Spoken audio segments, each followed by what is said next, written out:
Good evening, all. Firstly, I want to thank each and everyone for supporting this QCC series. And today's topic is problem definition, identification of problems. And coming to the first topic, what is a problem? What is the definition of the problem?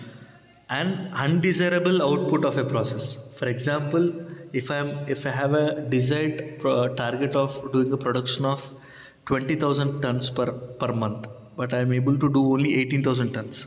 There is a gap of 2,000 tons that may be due to a problem, or else I need to complete the payroll by 25th of this month, but I have completed on 28th. The delay is due to definitely due to a problem.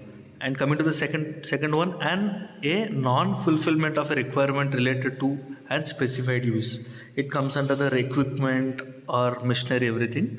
So it should serve a purpose to for fulfillment of a requirement to do a production, but due to breakdowns or anything, there will be a non-fulfillment.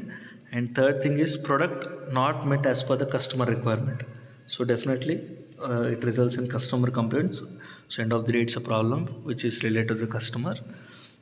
And my favorite line, my favorite quote from Einstein: if I had an hour to solve a problem, I'll spend 55 minutes thinking about the problem and 5 minutes thinking about the solution. So by this we can understand the intensity of identifying, selecting and defining a problem is very, very important for effective solutions. And coming, why we need to solve the problems? Why we need to solve the problems? The first thing is to improve our creativity. As an individual or a team, we need to improve our creativity to reach the heights. And second thing is higher productivity, not only with related to the manufacturing as well as the productive time, improvement of productivity. And third is increased job fulfillment.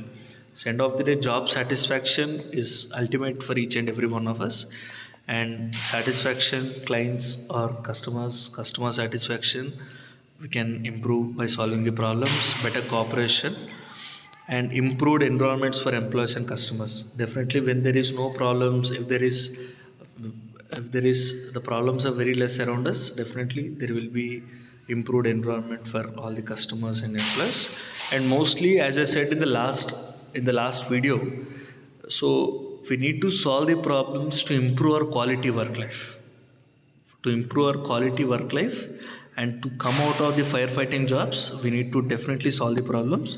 For solving the problems, we should have a methodology. So next, coming to that, here we are using 12-step methodology for problem solving, and there are 12 different steps. While completion of these projects, we'll go through all the 12 different steps, starting from the identification of problem, selection of problem, definition of the problem, analysis of the problem, identification of causes, finding out of root causes, data analysis, developing solution, forcing probable resistance, trial implementation and check performance, regular implementation and follow-up and review. In the coming videos, we'll go through all this, and parallelly we will go through the projects also. We can parallelly do the projects also in consideration with this. And with all these steps comes under, will settle under a PDCA approach: plan phase, do phase, act phase and check phase. And coming to the step 1, identification of problems. In this step, we need to identify the problems.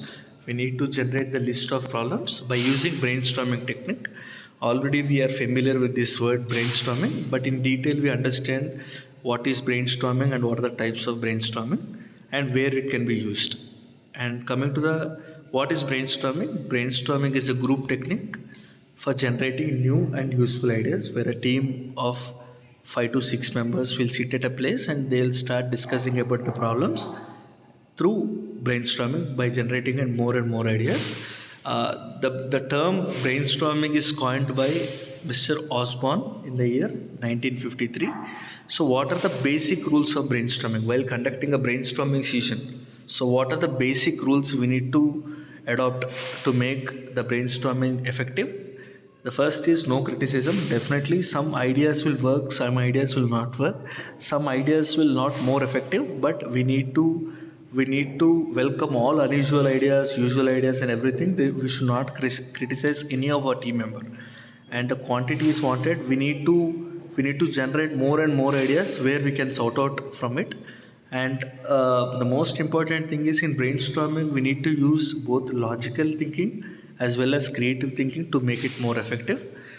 And coming to types of brainstorming, the first one is freewheeling or unstructured brainstorming method. In this, for example, a group of 5 to 6 members will sit. So each and everyone can generate more and more ideas. There is no limitation. Each and everyone can generate more. The major limitation in this type of brainstorming is, for example, if there is a group of 5 to 6 members, only 3 to 4 members are keep on generating ideas, keep on sharing their views.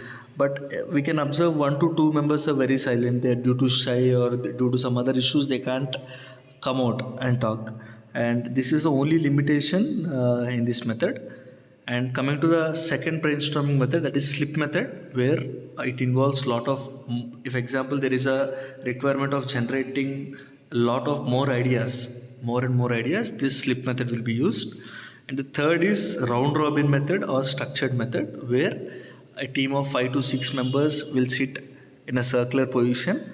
Each and every one need to share, generate their ideas in a circular, where each and every individual contribution matters in this type of brainstorming, where each and every team member, team leader, facilitator will contribute to the contribute by generating the ideas. So mostly we will use this round robin method. It is a structured method.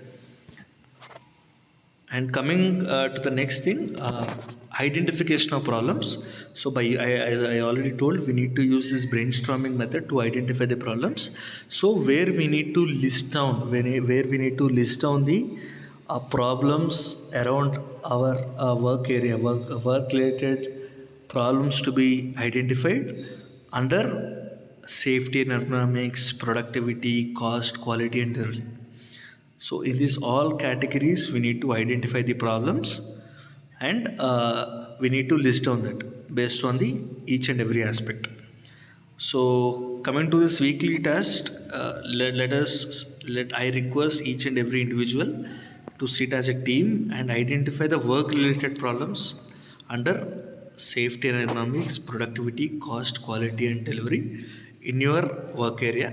So this will really help you in the coming seasons. So kindly consider it as a important task and attempt with your team. A very quick recap. So, what is the problem? I already told it's an undesirable output as what we expect, and why we need to solve the problems. As I told in the previous season also, to improve our quality work life by solving the problems and coming out to the firefighting jobs. Definitely, we need to solve the problems. Already, we have gone through the 12-step methodology with the PDCA approach, starting from identification of problems to follow up and review step 12 and identification of problem. While coming to the step 1, identification of problem, here we use brainstorming method, and we have gone through the brainstorming, the types of brainstorming also, slip method, freewheeling method, and round robin method, the types of brainstorming. And coming to this weekly task, let's list down the problems in our work area. So under safety and ergonomics, productivity, quality, cost, and delivery, and let us meet in the next week with some exciting content. So thanks for the attention, and kindly click on the link below.